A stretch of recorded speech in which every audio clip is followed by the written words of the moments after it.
మాట్లాడుతుండగా, అయ్యా పరమ కుమారి, నా జీవితం నీ చేతిలో పెడుతున్నాను. విరిగి ఉన్నాను, నలిగి ఉన్నాను, కొట్టబడుతున్నాను, కాల్చబడుతున్నాను. నాలో పనికిరాని అన్ని తీసే ప్రభువా, పూర్తి అధికారం నీకు ఇస్తున్నాను. నన్ను నీ చేతిలో పనికొచ్చే పాత్రగా మలుచుకో, పనికొచ్చే పాత్రగా మలుచుకో. ఈరోజు పగిలిన నీ జీవితాన్ని పరమ తండ్రి అయిన కుమ్మరి చేతిలో పెడతావా? నా ఇష్టం, నా జీవితాన్ని నేను మలుచుకుంటాను అంటావా? అది నీ ఇష్టం.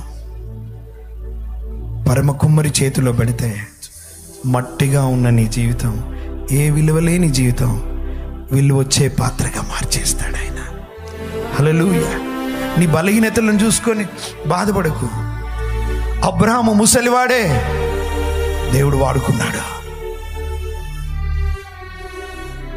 యాకోబు మోసగాడే, దేవుడు వాడుకున్నాడు.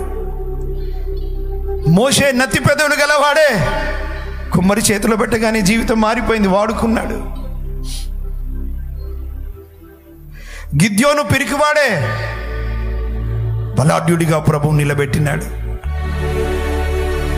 దావీదు యవనస్తుడే, గొలియాతును చంపగలిగినాడు, ప్రభు మార్చాడు కదా. అంతేకాదు, దావీదు కొన్ని విషయాల్లో పట్టుబడ్డాడు, ప్రభు వదిలిపెట్టలే, మలిచాడు ఆయనని. ప్రియులారా, నువ్వెవరివైనా సరే నిన్ను నువ్వు చూసుకోకు, ప్రభు చేతిలో జీవితం పెట్టు. ఆమోసు మేడి పనులు ఏరుకునేవాడే, ప్రవక్తగా నిలబెట్టాడు. యోనా పారిపోతున్నవాడే, ప్రభు నిలబెట్టి వాడుకున్నాడండి. దానియేలు, హజరియా, అనన్య, మిషాయేలు అగ్నిగుండంలో వేయబడినటువంటి వారే ప్రభు మహిమ తెచ్చుకున్నాడు.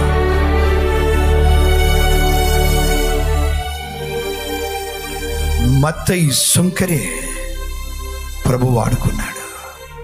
జాన్ మార్క్ మధ్యలో పని వదిలిపెట్టి పరిగెత్తినోడే ప్రభు వాడుకున్నాడు. మళ్ళీ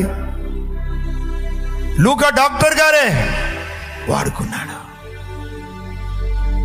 సంఘాన్ని హింసించింది సౌలు గారే, దేవుడు వాడుకున్నాడు. తిమోతి పిరికివాడే, ప్రభు వాడుకున్నాడు. పొట్టి జక్కయ్య పొట్టివాడే, ప్రభు వాడుకున్నాడు. ఇంకో మాట చెప్పిన, లాజరు చచ్చిపోయిన వాడే, ప్రభు వాడుకున్నాడు. ప్రభు వాడుకున్నాడు. ప్రభు వాడుకున్నాడు. ఈరోజు ఇదిగో ప్రభు వాడుకోవడానికి ఇష్టపడుతున్నాను నిన్ను. పగిలిన నీ జీవితాన్ని, విరిగిన నీ మనసుని, నలిగిపోయిన నీ బ్రతుకుని పరమ కుమ్మరి చేతిలో పెడతావా?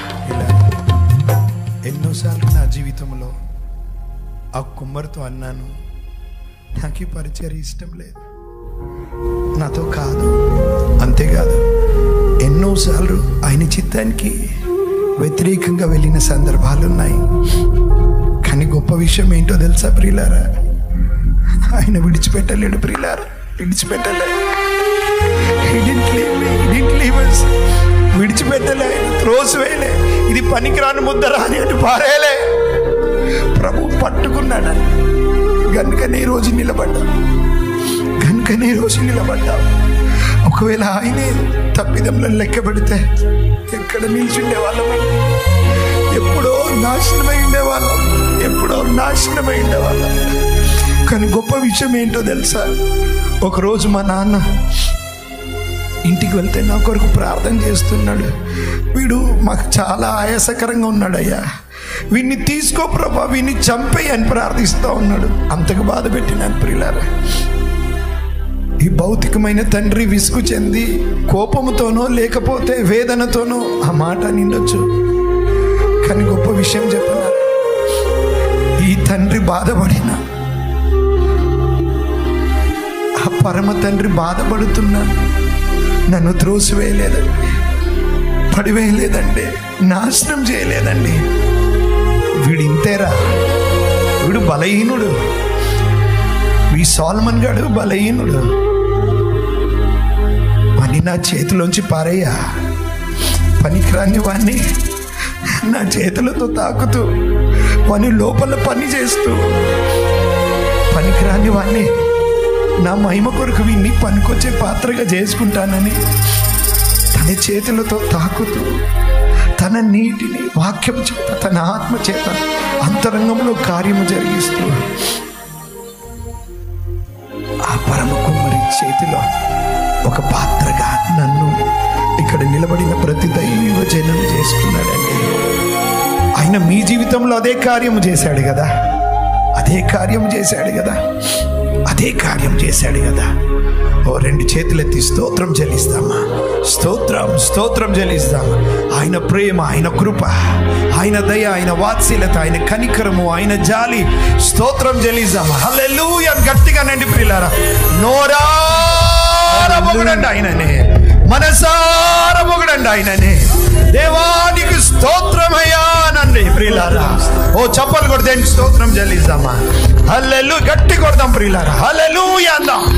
హల్లెలూయా హల్లెలూయా.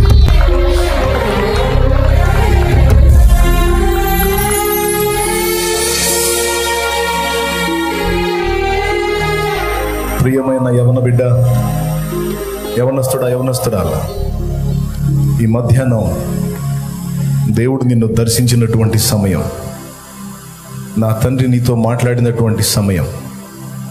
ఆ పరమ కుమ్మరి ఒక అద్భుతమైన మాట అంటున్నాడు. ఎన్నోసార్లు నా చేతిలో నీవు విడిపోయినట్లుగా ప్రవర్తించినప్పటికీ, ఎన్నోసార్లు నీవు నన్ను విసిగించే క్రియలు చేసినప్పటికీ నీకు తెలుసా, నేను ఇంకా నిన్ను విడిచిపెట్టలేదు, త్రోసివేయలేదు. నిన్ను నా చేతుల్లోనే నేను కలిగి ఉన్నాను. ఇకనైనా నీ జీవితాన్ని నాకు అప్పగించుకున్నట్లయితే నిన్ను అందమైన పాత్రగా, ఆశీర్వాదకరమైన పాత్రగా, అనేకులు చూసి మెచ్చుకునే పాత్రగా నేను నిన్ను తీర్చిదిద్దాలని అనుకుంటున్నాను అని నా ప్రభు మాట్లాడుతున్నాడు.